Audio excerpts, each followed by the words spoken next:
నమస్కారం. లక్ష్మి చెప్పే కథలకు స్వాగతం. వీణులతో వీక్షించటానికి సిద్ధం కండి. ప్రియ సఖులు, ఇప్పుడు మనం ప్రముఖ రచయిత శ్రీ అలపర్తి రామకృష్ణ గారు రచించిన మట్టి వాసన ధారావాహికం నుండి 5వ భాగం వినేద్దామండి. ఆ తర్వాత ఎన్నో సంఘటనలు ఒకదాని తర్వాత మరొకటి చకచకా జరిగిపోయాయి. భవన నిర్మాణంలో లక్షలు సంపాదించారు. ఆ సంపాదించిన డబ్బుతో నగరంలో ఖాళీ స్థలాలు కొనటం, మళ్ళీ అక్కడ భవనాలు కట్టించటం, క్షణం తీరిక లేకుండా గడిపారు. అమ్మ దీవెనలు తనకున్నాయని అనుకునేవాడు ఎప్పుడు. సావిత్రిని పెళ్లి చేసుకున్నాక మరింత కలిసి వచ్చింది.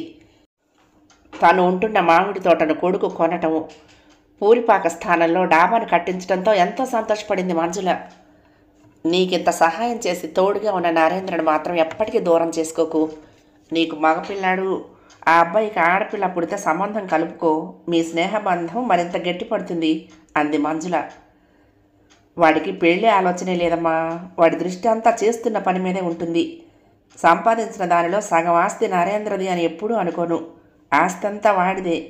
నువ్వు నాతో వచ్చి మాతో పాటు ఉండమ్మా అన్నాడు సుందరం. ఆమెకు తోటల నుండి బయటకు వచ్చినా ఊపిరి సలపనట్లుగా ఉంటుంది.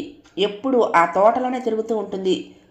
ఇంట్లో పనిచేయటానికి, వండి పట్టడానికి నెలకు 10,000 ఇచ్చి మనిషిని పెట్టాడు. నరేంద్రకు పెళ్లి చేసుకోవాలన్న కోరికే ఉండదమ్మా అని తల్లితో అంటే, ఎప్పుడు అలా ఎందుకుంటారు లేరా? కుందనపు బొమ్మ లాంటి అమ్మాయి కనిపిస్తే ఆ అమ్మాయి వెంట పడడు? చిన్నప్పటి నుంచి ఆ అబ్బాయిని చూస్తున్నాను కదా, ఎప్పుడు తోటలోనూ నది ఒడ్డున తిరుగుతూ ఉండేవాడు. అలా చెట్టును పుట్టను నదీ ప్రవాహాన్ని ఇష్టపడేవాడు. అమ్మాయిని ఇష్టపడతాడు, 3 ముళ్ళు వేస్తాడు అంది సుందరం తల్లి. తల్లి అన్నట్లే నరేంద్ర కోమల్ని ప్రేమించడం, పెళ్లి చేసుకోవటం, 2 ఏళ్ల తర్వాత బ్రెయిన్ ట్యూమర్ వచ్చి చచ్చిపోవటం వెంటనే జరిగిపోయాయి. జీవితం మీదే విరక్తి పుట్టి స్వగ్రామం వెళ్ళిపోయాడు నరేంద్ర. తల్లిని చూడటానికి ఊరికి వెళ్ళినప్పుడల్లా నరేంద్రను మళ్ళీ చెన్నై తిరిగి వచ్చేయమని ప్రాధేయపడ్డాడు. కావలసినంత డబ్బు వాడుకోమని బ్లాంక్ చెక్ బుక్ కూడా ఇచ్చి వెళ్ళాడు. సొంత ఊరి పరిసరాల మీద తప్పితే వాడికి మరొక విషయం మీద దృష్టి లేదు. సుందరం తల్లి మంచాన పడితే డాక్టర్ను తీసుకొచ్చి చూపించటం, మందులు సరిగ్గా వేసుకుంటుందో లేదోనని గమనించేవాడు. నువ్వేది పట్టించుకోవు కదా, మా అమ్మను చివరి రోజుల్లో జాగ్రత్తగా కనిపెట్టుకున్నావు, థ్యాంక్స్ రా అన్నాడు సుందరం స్నేహితుడితో. నవ్వి ఊరుకున్నాడు సమాధానం చెప్పకుండా. చిన్నప్పుడు తోటలో ఆడుకుంటూ ఉంటే మంజుల వాళ్ళిద్దరికీ చిరుతిళ్ళు పెట్టేది. తోటలో చేరి చెట్ల కొమ్మలు విరగొడుతున్నారు కోతి వెధవలు అని ఎప్పుడన్నా కుప్పుస్వామి అంటే సర్ది చెప్పేది. పిల్లల్ని ఏమీ అనొద్దు అని ఒక్క మాట అంటే కుప్పుస్వామికి వేదవాక్కు. మళ్ళీ పిల్లల్ని ఏమీ అనేవాడు కాదు. ఆమె ఆకృతి ఎంతో నచ్చేది నరేంద్రకు.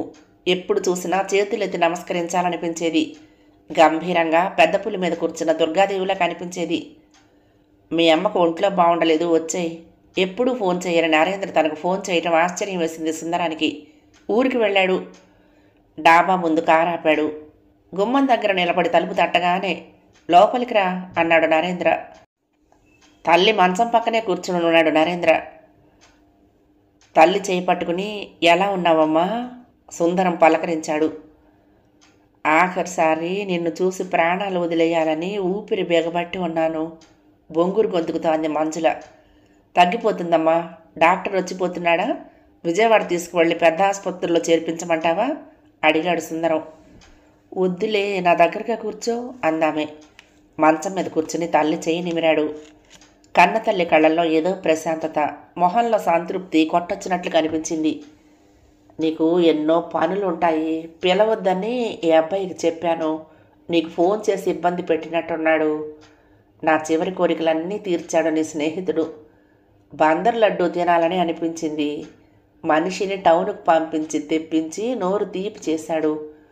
నిన్ను చూడాలని నా మనసు తపన పడుతుందని తెలుసుకుని నీకు ఫోన్ చేసి పిలిపించాడు. మంచాన పడిన దగ్గర నుంచి నా ఆరోగ్యం ఎలా ఉంటుందో కనుక్కుంటూ ఉన్నాడు. ఆయాసపడుతూ చెప్పుకుపోతూ ఉంది. దగ్గు తెరలుగా వస్తోంది. అమ్మా, నీకు ఆయాసం వస్తోంది, కొద్దిగా వేడి పాలు తాగి పడుకో అన్నాడు నరేంద్ర. తన తల్లి మీద నరేంద్రకు ఉన్న ఆప్యాయతకు సుందరం కదిలిపోయాడు. ఆ రాత్రి సుందరం తల్లి కన్నుమూసింది. మరుసటి రోజు ఉదయాన్నే జోరున వాన మొదలైంది. అంత్యక్రియల ఏర్పాట్లు చేసుకోవడానికి ఇబ్బంది పడ్డారు. సాయంత్రం వరకు చూసినా వాన తగ్గలేదు. ఎలాగోలా అంత్యక్రియలు ఈరోజే పూర్తి చేద్దాం, రేపు మంగళవారం కుదరదు అన్నాడు ఊళ్ళో పెద్ద మనిషి.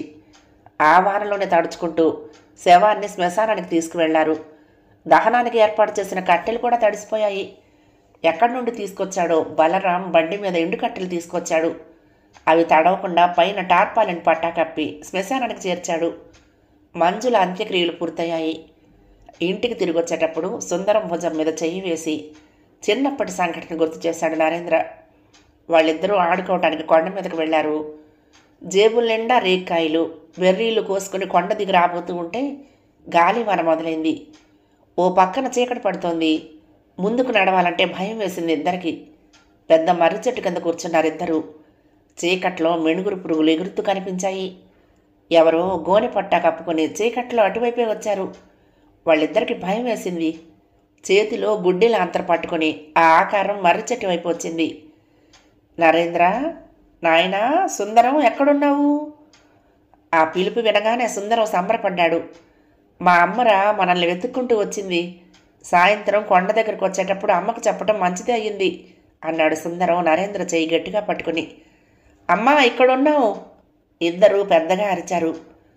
పిల్లలిద్దరి భుజాల మీద చేతులు వేసి కొండ దిగువ తీసుకొచ్చింది మంజుల. తల్లిని తలుచుకొని ఏడ్చేశాడు సుందరం. ఇప్పుడు కూడా మీ అమ్మ చల్లని చేతులు మన భుజాల మీదే ఉన్నట్లున్నాయిరా. ఆమె ఆశీస్సులు మనకెప్పుడు ఉంటాయి అన్నాడు నరేంద్ర. గత స్మృతుల నుండి బయటకొచ్చాడు సుందరం కాలింగ్ బెల్ వినిపించడంతో. మెయిన్ డోర్ తీసి పోర్టికో దగ్గరకు వచ్చాడు. పడుచు జంట కనిపించింది.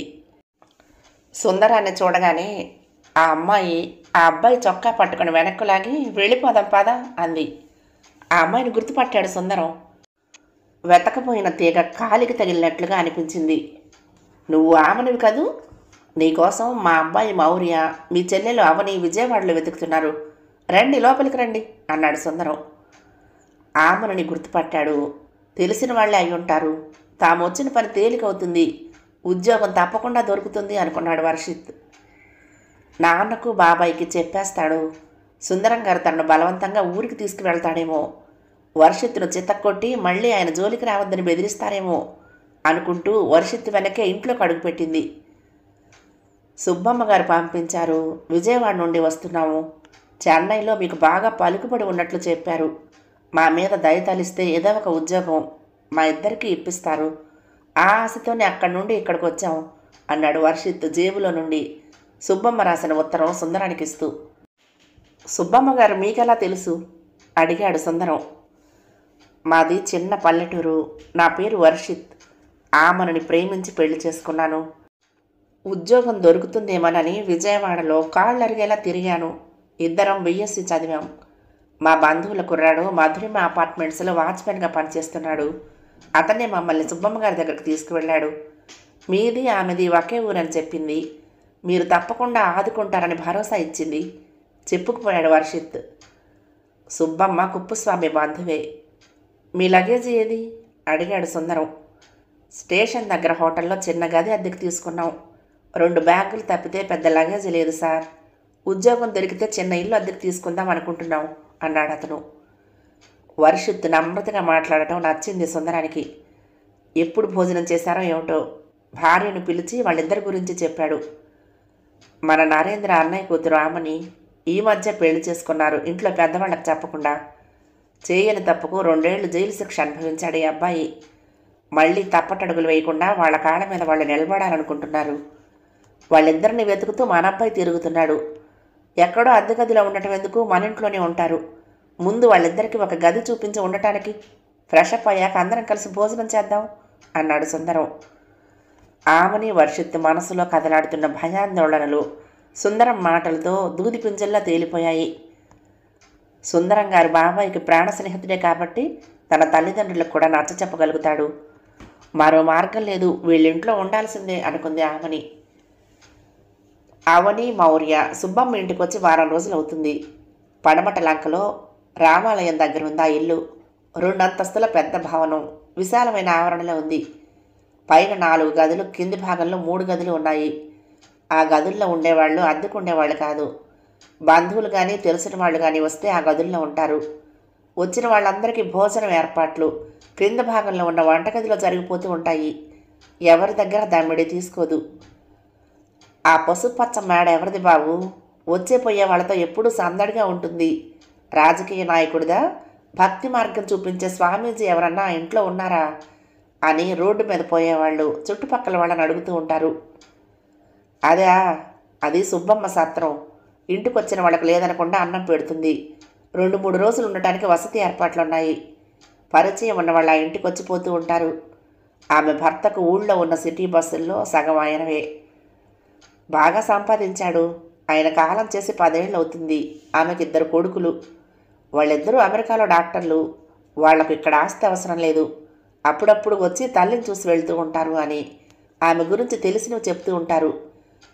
వాళ్ళందరికీ తెలియని విషయాలు మరెన్నో ఉన్నాయి. ఆమెది బలరాం నరేంద్రల ఊరే. కుప్పుస్వామి తండ్రి, సుబ్బమ్మ తండ్రి సొంత అన్నదమ్ములు. ఆ 2 కుటుంబాల దారులు వేరు. తండ్రి ఆస్తి పంచుకోవటంలో అన్నదమ్ముల మధ్య భేదాభిప్రాయాలు వచ్చాయి. అవి పోట్లాటల్లా మారిపోయాయి. 2 కుటుంబాలు మాట్లాడుకోవటం మానేశారు. ఆ ఇంటి మీద కాక ఈ ఇంటి మీద వాలకూడదన్నదాకా వచ్చింది. కుప్పుస్వామి తండ్రి మహాపీనాసి. కూలీలకు అప్పులిచ్చి వెట్టి చాకరీ చేయించుకునేవాడు. ఎప్పుడూ ముతక బట్టలు, నీరు కావి బట్టలు వేసుకునేవాడు. ఇంట్లో ఏ శుభకార్యమూ ఆర్భాటంగా చేసేవాడు కాదు. సుబ్బమ్మ తండ్రి అన్నకు పూర్తిగా విరుద్ధం. దాన ధర్మాలు చేస్తూ ఉండేవాడు. కూలీలు కూడా ఉత్సాహంగా పొలాల్లో పనిచేయడానికి వచ్చేవాళ్ళు, ఎక్కువ కూలీ ఇస్తాడని. అందరితో వాత్సల్యంతో ఉండి ఎవరికి కష్టం వచ్చినా ఆదుకునేవాడు. మంజుల కుప్పుస్వామిని ఇష్టపడేది. వాళ్ళది పేద కుటుంబం. ఆ అమ్మాయిని పెళ్లి చేసుకో, సుఖపడతావు అని సుబ్బమ్మ చెప్పేది కుప్పుస్వామితో. కానీ తండ్రి మాటకు ఎదురు చెప్పలేక ఛాయాదేవిని పెళ్లి చేసుకున్నాడు. సంపన్న కుటుంబం నుండి వచ్చిన పిల్ల అతన్ని ఒక ఆట ఆడించింది. మెట్టినింట్లో అడుగు పెట్టగానే అత్తగారికి చుక్కలు చూపించడం మొదలుపెట్టింది. ఒక్క అరుపుతో ఇంట్లో అందరినీ భయపెట్టేది. ఆమె కాపురానికి ముందు ఇంట్లో అవసరాలకు డబ్బు తల్లికిచ్చేవాడు కుప్పుస్వామి. తల్లికి డబ్బు ఇవ్వబోతూ ఉంటే లాగేసుకుంది. ఇంటి ఖర్చులు, పొలాల మీద వచ్చే ఆదాయం లెక్కలు వేరే చూస్తాను. పెద్దవాళ్ళను దులిపేసినట్టు మాట్లాడటం నచ్చకపోయినా భార్య మాటకు ఎదురు చెప్పేవాడు కాదు కుప్పుస్వామి. కొడుకుని డాక్టర్ని చేయాలని తపన పడేది ఛాయాదేవి.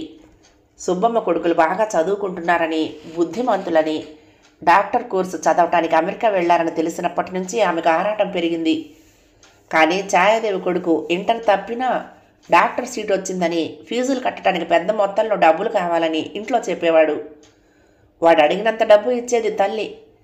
ఆమె పెద్దగా చదువుకోకపోవటంతో 6 ఏళ్లు పట్నంలో జలసా చేస్తూ తిరిగాడు.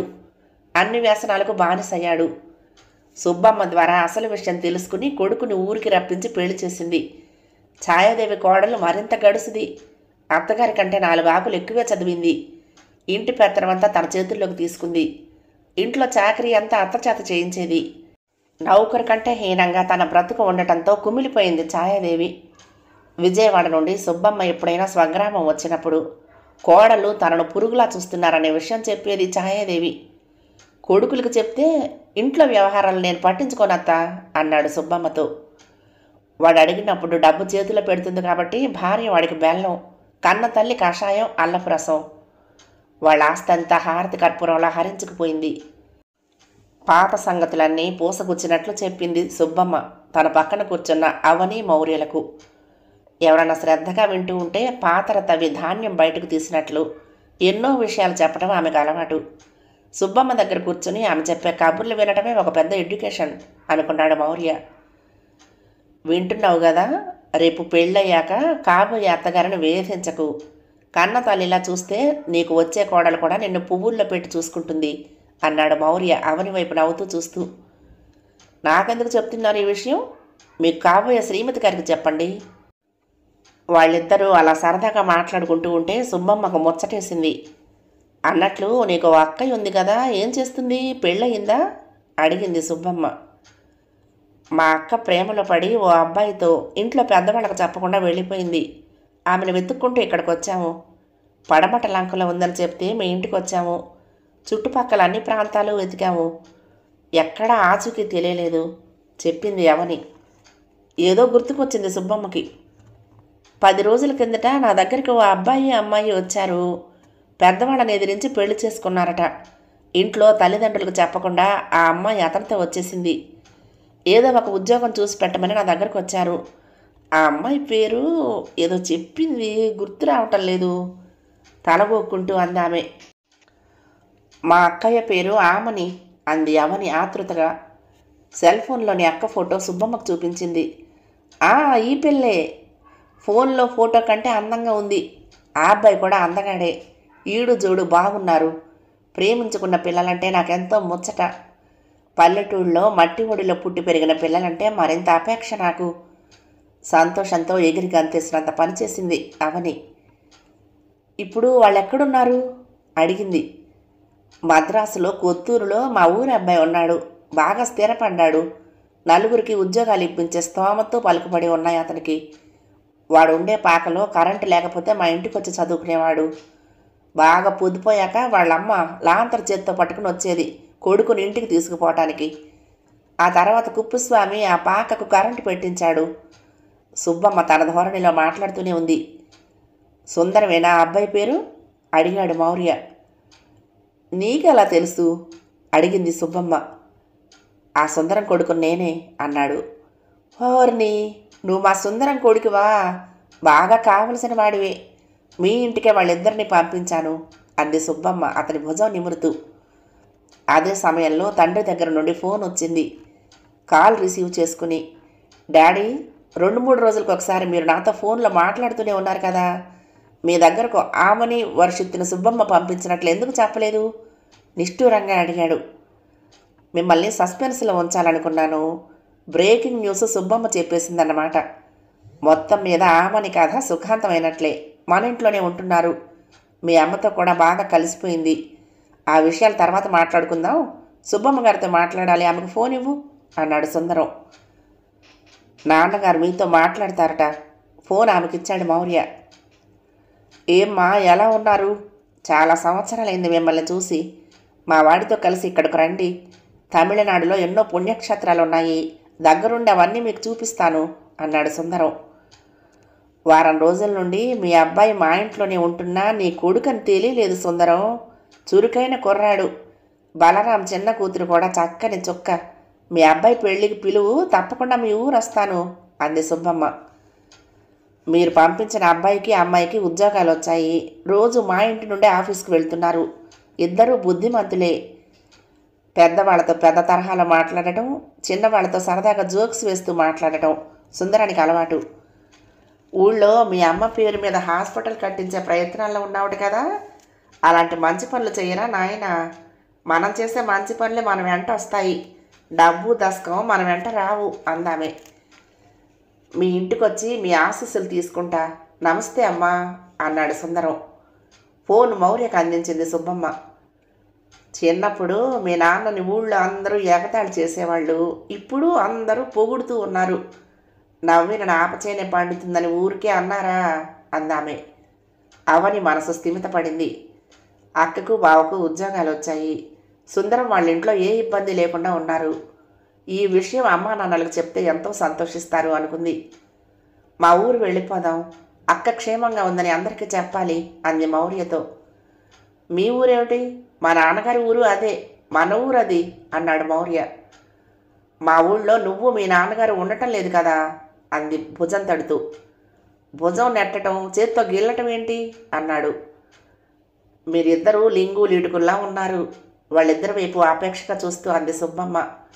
లింగు లీటుకులంటే ఏమిటి అడిగాడు మౌర్య. మీరిద్దరూ పోట్లాడుకుంటున్నట్టు కనిపిస్తారు కానీ ఒకరంటే మరొకరికి ఆపేక్ష, అనురాగం. ఇద్దరూ తెలివైన వాళ్లే నవ్వుతూ చెప్పింది సుబ్బమ్మ. కారులో తిరుగు ప్రయాణం అయ్యారు. విజయవాడ వెళ్ళేటప్పుడు టెన్షన్లో ఉండిపోయాను. అక్కయ్యను అతను ఎక్కడికి తీసుకువెళ్తాడో, చేతిలో డబ్బులైపోయి ఉద్యోగం దొరక ఎన్ని ఇబ్బందులు పడుతున్నారు. ఏమి ఆశించి ఆమని అతని వెంట వెళ్ళిందోనని ఆందోళన పడ్డాను. మీ ఇంటికి చేరుకున్నారని తెలియగానే సంతోషపడ్డాను. మెనీ మెనీ థ్యాంక్స్ మౌర్య అంది అవని డ్రైవ్ చేస్తున్న మౌర్యని చూస్తూ. మీరు మనస్ఫూర్తిగా చెప్తున్నారా? ఏదో రొటీన్ థ్యాంక్స్ పదాలు నా మీదకు విసిరేస్తున్నారా అన్నాడు అతను. నొచ్చుకుంది అతని మాటలకు. తల విండో స్క్రీన్ వైపు తిప్పుకుంది. అతనితో మాట్లాడటం మానేసింది. కారు రోడ్డు పక్కన చెట్టు నీడలో ఆపాడు. స్టీరింగ్ మీద నుండి చేతులు తీసేసి ఆమె వైపు చూస్తూ కూర్చున్నాడు. ఎప్పుడు తల తిప్పి తన వైపు చూస్తుందోనని ఎదురు చూశాడు. ఆమె తల తిప్పి అతన్ని చూస్తూ కారు ఎందుకు ఆపేశారు అడిగింది.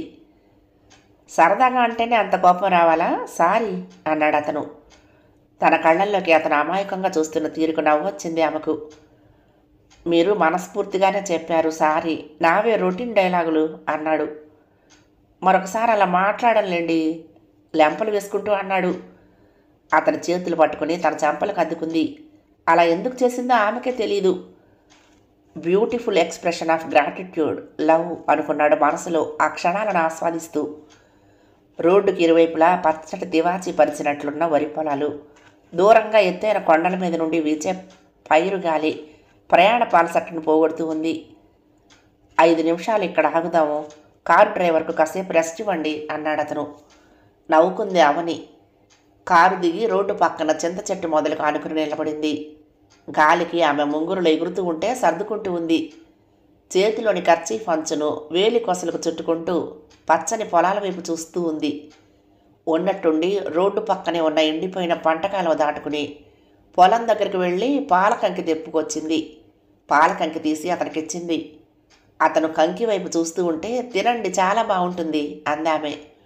పాలు పోసుకుని అప్పుడే వడ్ల గింజల ఆకృతిని సంతరించుకుంటున్నాయి. అమృతంలా ఉంది పాలకంకి అన్నాడు అతను. చెట్ల మీద పక్షులు పెట్టలు తప్ప ఇంకెవ్వరూ కనిపించని ఏకాంతం అది. రోడ్డు మీద వాహనాల సంచారం కూడా లేదు. ఇక్కడే ఉండిపోదామా, ఏమిటి కదలరా అడిగాడు అతను. అందమైన వాతావరణాన్ని వదిలి కదిలి ముందుకు పోవాలంటే మనసు ఒప్పుకోవటం లేదు అందామె. అతని చూపులు గులాబీ రేకులు పొదివినట్లున్న పాదాల నుండి పైకి కదిలి ఒంటి వంపు సంపులపై కదిలాయి. తొలకరి వానజల్లు మనసులో కురిసినట్లు పులకించిపోయాడు. అతని చెయ్యి పట్టుకుని పదండి వెళ్దాం అంది అవని. అతని చూపుల చురుకుదనం తట్టుకోలేక, ఎక్కడి దాకా మన పైన? చెన్నై దాకా వెళ్దామా? మీ ఊరు వెళ్లకుండా డైరెక్ట్గా చెన్నైకి వెళ్ళి మీ అక్కయ్యని చూడొచ్చు, 7 గంటల్లో వెళ్ళిపోతాం అన్నాడు అతను. ఎందుకంత శ్రమ? మీరొచ్చింది మా బాబాయిని వెంట పెట్టుకుని చెన్నై తీసుకుని వెళ్ళాలని. అనుకోకుండా మా వాళ్ళు మీకు వేరే బాధ్యతలు అప్పగించారు. విసుక్కోకుండా మా బాబాయ్ చెప్పినట్లు చేస్తున్నారు. మా బాబాయ్ మీతో వస్తాడని అనుకుంటున్నారా? ఆయనకు మట్టి వాసనలన్నా ఆకుపచ్చటి వాతావరణం అన్నా ఇష్టం. సొంత ఊరు వదిలిపెట్టి రారు అంది ఆమె. అవని మాటలకు కొంత నిరుత్సాహపడ్డాడు. మీ అక్కయ్య చెన్నై చేరుకుంది కదా, అయిన వాళ్ళ కోసం రావచ్చు కదా అన్నాడు. ఏమో, మీ ప్రయత్నాలు మీరు చెయ్యండి అంది ఆమె ఫ్రంట్ సీట్లో కూర్చుని డోర్ వేస్తూ. నీటి ప్రవాహాన్ని చూస్తూ నది ఒడ్డున కూర్చున్నాడు నరేంద్ర. కోమలి తనకు ఎందుకు కనిపించింది? ఎందుకు మురిపించింది? ఎందుకు దగ్గరయ్యింది దూరం అవటానికా? మనసు ఎడారిగా మారినా ఆమెను తలుచుకుంటే వయాశిస్సులా ప్రత్యక్షమవుతుంది. రణగోణ ధ్వనులకు దూరంగా పల్లెటూరుకు పరిగెత్తుకు వచ్చింది ప్రశాంతంగా ఆమెను తలుచుకుంటూ బ్రతుకు దొర్లించటానికి. కోమలికి భక్తి ఎక్కువ, గుడికి వెళ్తూ ఉండేది. గుడి దగ్గర నిలబడ్డావు ప్రసాదం కోసమా అనేది తను లోపలికి రాకుండా ఉంటే. ఆమె పక్కనే కూర్చునేవాడు. పక్కనే ఉన్న పున్నాక చెట్ల నుండి పూలు జలజల రాలి మెట్ల మీద పడేవి. మరికొన్ని ఇద్దరి తలల మీద శుభాక్షతల్లా పడేవి. బంగినపల్లి మామిడి పండులా మిసమిసలాడుతూ ఉండేది. చిత్రకారుడికే సంతృప్తినిచ్చే అందం ఆమెది. వార్తాపత్రికలు తిరగేస్తూ ఉండేవాడు. వడ్డాది పాపయ్య, బాపు, కరుణాకర్ బొమ్మలు కనిపించేవి. కోమలి ఆ అందమైన అమ్మాయిల బొమ్మలాగే ఉండేది. మద్రాసులో ఆ చిత్రకారులు ఆమెను చూశారా, లేదా వాళ్ళ భావన ప్రపంచం నుండి అందమైన బొమ్మలు పుట్టుకొచ్చాయా అన్న అనుమానం వచ్చేది. కోల మొహం, చిన్న ముక్కు, గడ్డం మీద నొక్కు, కలువ పువ్వుల్లా ఉండే కళ్ళు. ఇప్పటికీ కళ్ళల్లో మెదులుతూనే ఉంది ఆమె రూపం. గలగలలాడే గాజుల మోత వినాలని, కిలకిలా నవ్వుతూ ఉంటే ఆ నవ్వుల జల్లులో తడిసిపోతూ ఉండేవాడు. ఆమె నవ్వులు, చల్లటి చూపులు, మృదువైన గొంతు, అవే తన ఉనికి. ఆ తలపుల్లో మమేకమైపోతూ ఉండటం ఆనందం తనకు. ఆమె దూరం అయ్యేసరికి రోధిస్తున్న మనసుకును ఓదార్పునిస్తోంది సొంత ఊరు. ఆడుకునే బొమ్మను విరక్కొట్టుకున్న బాలుణ్ణి ఓదారుస్తున్నట్లు పుట్టిన గడ్డ లాలిస్తూ ఉంది. కోమలు చనిపోయాక అస్థికలు గంగలో కలపడానికి సిద్ధమయ్యాడు. కావేరులో కలపచ్చు కదా, లేదా కృష్ణానదిలో కలుపుదాము, అంత దూరం ఎందుకు అన్నాడు సుందరం. నువ్వు వస్తున్నావా రావటం లేదా అడిగాడు నరేంద్ర. రాక తప్పుతుందా గొణుక్కున్నాడు సుందరం. నేనొక్కడినైనా వెళ్తాను, ఒంటరి ప్రయాణం తప్పదు కదా, తోడుగా జీవితంలో చివరి వరకు ప్రయాణం చేస్తానని కోమలి నన్ను ఒంటరివాణ్ణి చేసి వెళ్ళిపోయింది అన్నాడు సుందరంతో. సర్లే వస్తానులే. ఇద్దరూ వారణాసి బయలుదేరారు. ట్రైన్లో ఎదురుగా ఓ సాధువు కూర్చున్నాడు. ఇది ఏసీ స్లీపర్. వారణాసి దాకా నీకు రిజర్వేషన్ ఉందా అడిగాడు సుందరం అతన్ని. 2 గుప్పిళ్ల ఊపిరి శరీరంలో ఉన్నంతవరకే ఈ రిజర్వేషన్స్. చివరి ప్రయాణానికి ఏ రిజర్వేషను ఉండదు. రాజైనా సేవకుడైనా శ్మశానానికి చేరుకోవలసిందే. కామన్ టికెట్ మీదే చివరి ప్రయాణం చేయాలి నవ్వుతూ చెప్పాడు ఆ సాధువు. తమతో పాటే ఆ సాధువు కూడా భోజనం తెప్పించారు. నా భార్య చనిపోయింది, అస్థికలు కలపడానికి వారణాసి వెళ్తున్నాం అన్నాడు నరేంద్ర ఆ సాధువుతో. రాజ్యాలు అంతరించిన, చక్రవర్తులు కాలగర్భంలో కలిసిపోయినా కాశీ ప్రఖ్యాతి ఏమాత్రం తగ్గలేదు. కాశీలో మరణిస్తే మళ్ళీ జన్మంటూ ఉండదు, జన్మరాహిత్యం సిద్ధిస్తుంది. కాశీ గురించి ఎన్నో విషయాలు చెప్పాడు ఆ సాధువు హిందీలో. కోమలి అస్థికలు గంగా ప్రవాహంలో కలిపాడు. కాశీ విశ్వనాథుని దర్శనం చేసుకుని ఆ సాయంత్రం గంగానది ఒడ్డున కూర్చున్నాడు. స్నానం చేయాలని ఉందిరా అన్నాడు సుందరంతో. ఉదయం చేసావు కదా నదీ స్నానం, ఎన్నిసార్లు చేస్తావు? పొడి బట్టలు తెచ్చుకోలేదు కదా అన్నాడు వాడు. మళ్ళీ గంగా నదిలో మునగాలని ఉంది. ఒరే, నువ్వు మొండి మనిషివి, చెబితే వినవు కదా. నదీ ప్రవాహం ఉధృతంగా ఉంది, జాగ్రత్తగా మెట్లు దిగు అన్నాడు సుందరం. నరేంద్ర నీళ్లలోకి దిగాడు. మరో మెట్టు కిందకు దిగాడు. నీటి ప్రవాహం భుజాల దాకా వచ్చింది. ఒడ్డున నిలబడ్డ సుందరం, జాగ్రత్త, లోతుకు వెళ్లకు అరుస్తున్నాడు. కన్న తల్లి నులివెచ్చని గర్భంలో మొదలైన జీవిత ప్రయాణానికి ముగింపు పలకబోతున్నాడు. తల్లిదండ్రుల్ని, కోమలని కలవబోతున్నాడు. వాళ్లతో ముచ్చట్లు చెప్పుకోవచ్చు. ఎవరో తనతో పాటు నీళ్లలో మునిగి చొక్కా పట్టుకుని పైకి లాగుతున్నట్లు అనిపించింది. పైలోకానికి లాక్కు వెళ్తున్నారా అనుకున్నాడు. కళ్ళు తెరిచి చూస్తే గంగానది ఒడ్డున ఉన్నాడు. ఎదురుగా ఆ సాధువు కనిపించాడు. ట్రైన్లో తన ఎదురుగా కూర్చున్న సాధువే. వేడివేడి ఛాయ్ తెచ్చిచ్చాడు సుందరం. జీవితం ఉలిపిరి కాగితం లాంటిది, దానంతటా అదే ఎప్పుడో ఒకప్పుడు చిరిగిపోతుంది. నువ్వు చింపేయాలని అనుకున్నా మహాశివుడి ఆజ్ఞ లేనిదే అది చిరిగిపోదు. మనం కోరుకున్నా కాశీలో చనిపోలేము. ఎక్కడ చనిపోతామో, ఎప్పుడు చనిపోతామో బ్రహ్మ నుదుటి మీద రాసిపెట్టే ఉంటాడు. అది మనం చదవాలనుకున్నా ఆ అక్షరాలు మనకు కనిపించవు. నీకు చిన్న కథ చెప్తాను. మహావిష్ణువుని కలవాలని యముడు వైకుంఠం వస్తాడు. గేటు దగ్గర వాలిన రామచిలుక మీద యముడి దృష్టి పడుతుంది. కొన్ని క్షణాలు ఏదో ఆలోచనలో పడతాడు. ఆ దృశ్యం గరుత్మంతుడు చూస్తాడు. యముడి చూపులు రామచిలుక మీద పడ్డాయేమిటి? ఆ రామచిలుకను రక్షించాలని అనుకుంటాడు. ద్వారం దాటి యముడు వైకుంఠం లోపలికి వెళ్ళాక ఆ చిలుకను తన భుజాల మీద పెట్టుకుని 7 సముద్రాలు దాటి ఒక గుహలో ఉంచుతాడు.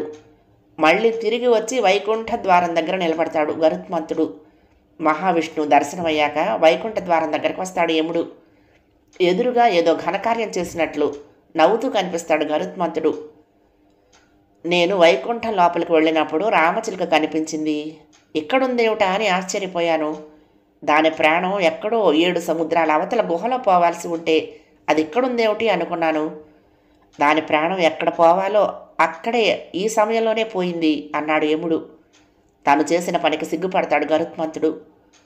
సాధువు హిందీలో చెప్పిన కథ అర్థమైంది. నరేంద్ర స్వగ్రామం తిరిగొచ్చాడు. మౌర్య వచ్చి నదీ ప్రవాహాన్ని చూస్తున్న నరేంద్ర పక్కన కూర్చున్నాడు. మీరు చెప్పినట్లుగా విజయవాడ వెళ్ళాను. ఆమని వర్షిత్ ఆచూకీ తెలిసింది.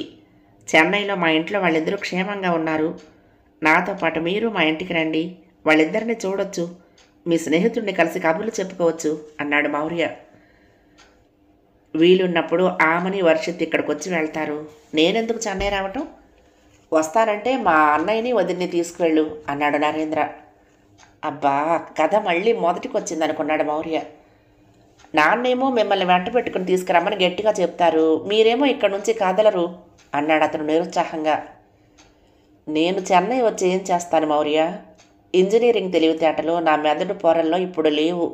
ఉన్నదంతా మట్టి. నా చుట్టూ మట్టి వాసనలే ఉంటాయి. నగరంలో నాకు ఊపిరి సలపదు. నన్ను బలవంతం చెయ్యకు అన్నాడు. మీరొక్కసారి వచ్చి నాన్నని కలిసి తిరిగి వచ్చేయండి అన్నాడు మౌర్య. అవన్నీ కుదిరే పనులు కావు. నది ఒడ్డును కూర్చోకపోతే నాకు తోచదు. రోజు తోటల్లో చాలల్లో తిరగాలి. అప్పుడప్పుడు కొండ మీద మెడిటేషన్ చేయాలి. నన్ను వదిలేసి నీ దారి నువ్వు చూసుకో. నీకు చెప్పిన పని విసుక్కోకుండా చేశావు, అందుకు నా కృతజ్ఞతలు అన్నాడు. మీరు నాకు కృతజ్ఞతలు చెప్పటం ఏమిటండి? మేమే మీకు రుణపడి ఉన్నాము. నాన్నెప్పుడు మీ గురించే చెబుతూ ఉంటారు. మీరు లేకపోతే ఆయన లేరని, మీరు పక్కనుంటే చాలు, ఏ పని చేయనవసరం లేదు అన్నాడు మౌర్య. మీ నాన్ననే ఇక్కడికి వచ్చి ఉండమను. ఇక్కడే పుట్టి పెరిగాడు కదా. ఈ ఊరి మీద, ఇక్కడ మట్టి మీద నాకు ఎంత మమకారం ఉందో మీ నాన్నకు ఉంది. సంపాదించింది ఇక చాలు, వెంటనే వచ్చేయమని ఇక్కడికి. బిజినెస్ వ్యవహారాలన్నీ చక్కదిద్దే దక్షత నీకు ఉంది. నీకు పగ్గాలు ఇచ్చేసి ఇక్కడికి వచ్చేయమను అన్నాడు నరేంద్ర. ఆయన చెప్పింది కూడా సబబుగానే ఉందనుకున్నాడు మౌర్య. అయితే రేపు వెళ్ళిపోతాను చెప్పాడు. అప్పుడప్పుడు ఇక్కడికి వచ్చి వారం రోజులు ఉండి వెళ్ళు. నువ్వంటే అన్నయ్యకు అభిమానం. మీకు లేదా నా మీద అభిమానం? నాకు ఎవ్వరి మీద అభిమానం లేదు. సూర్యోదయాలు సూర్యాస్తమయాలు చూస్తూ కాలం గడపడమే నాకు ఇష్టం. ఆకాశం కేసి చూస్తూ అన్నాడు నరేంద్ర. సూర్యుడు అస్తమించబోతూ ఉన్నాడు. పక్షులు గోళ్లకు చేరుకుంటున్నాయి. వాళ్ళిద్దరూ బాగా చీకటి పడే వరకు నది ఒడ్డునే కూర్చున్నారు. చుట్టూ కమ్ముకుంటున్న చీకటి తెరలకేసి చూస్తూ ఉండిపోయారు మౌనంగా. ఇంటికి తిరిగొచ్చాక, మా బాబాయ్ పిచ్చి మీకు కూడా అబ్బినట్టుంది అంది అవని మౌర్య దగ్గరకు వచ్చి. 5వ భాగం సమాప్తం. ప్రియ సఖులు, ఈ కథ మీకు నచ్చితే తప్పకుండా లైక్ చేయండి, షేర్ చేయండి, కామెంట్ చేయండి, సబ్స్క్రైబ్ చేసుకుని నన్ను ఎంకరేజ్ చేయండి. ఉంటానండి. ప్రేమతో లక్ష్మి, కృష్ణాతీరం దుర్గమ్మ సన్నిధానం. నమస్తే.